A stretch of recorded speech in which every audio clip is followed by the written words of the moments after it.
আমাদের জাতির পিতা মিল্লাতের পিতা ইব্রাহিম আমাদের জন্য দোয়া করে গেছেন।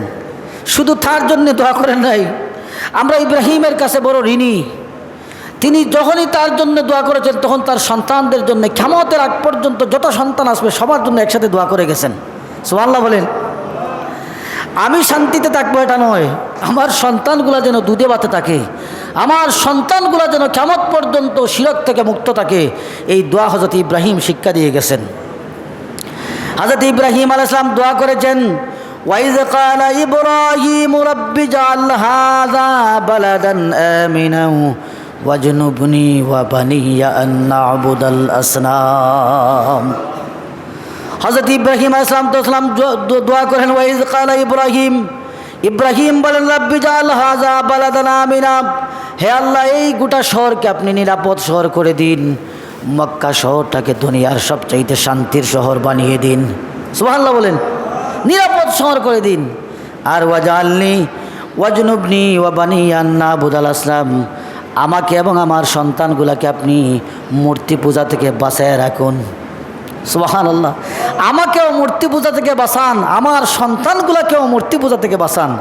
সুতরাং মূর্তি এগুলার সামনে গিয়া মস্তক অবনত করা যাবে না। কোনো মুসলমান যদি দুর্গার সামনে, মা কালীর সামনে, বিভিন্ন মূর্তির সামনে এইভাবে হাত জোর করে যদি কায়মনোবাক্যে নিজেকে ভীত সন্ত্রস্ত মনে করে যদি খাড়া হয়, ভিতর থাকবে কিন্তু ভিতরে ঈমান থাকবে না, ভিতর থাকবে ঈমান চলে যাবে। মূর্তির সামনে দাঁড়ানো যায় না, মূর্তির সামনে মুসলমান মস্তক অবনত করতে পারে না। মুসলমানের জন্ম হয়েছে মূর্তিকে ব্যঙ্গে ছুঁড়ে লাঠি দিয়ে সাগরে বাসানোর জন্যে। কথা ঠিক কিনা? আমার রসুল যেদিন আসছিলেন, রসুল আসার সাথে সাথেই রসুল মূর্তি ভাঙা লাগে নাই, রসুল মূর্তি ভাঙ্গেন নাই। রসুল যেদিন ভূমিষ্ঠ হয়েছেন, মাটির মধ্যে জমিনে যখন পা লেগেছে, কাবা শরীফের 360টা মূর্তি অটো জমিনে পড়ে সবগুলো ভেঙ্গে চুরমার হয়েছে। সুবহানাল্লাহ। আমরা তো সেই নবীর উম্মত যে নবীর আগমন দুনিয়া আসার সাথে সাথে মূর্তিগুলা ভেঙ্গে চুরমার হয়েছে। তা আমার জন্ম হয়েছে মূর্তিকে ভাঙার জন্যে। মুসলমানের জন্ম কিসের জন্যে? মূর্তি ভাঙার জন্যে। কিন্তু আমরা ভাঙতে পারি না, আমাদের ভাঙার দরকার নাই। আরেকজনের ধর্ম সে পালন করবে, কিন্তু আমি মূর্তিকে সাপোর্ট করতে পারি না। কথা ঠিক কিনা?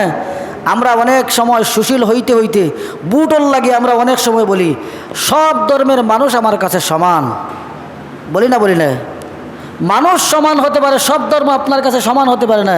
আমি সব ধর্মকে শ্রদ্ধা করি। আরে কি তুমি শ্রদ্ধা করবে?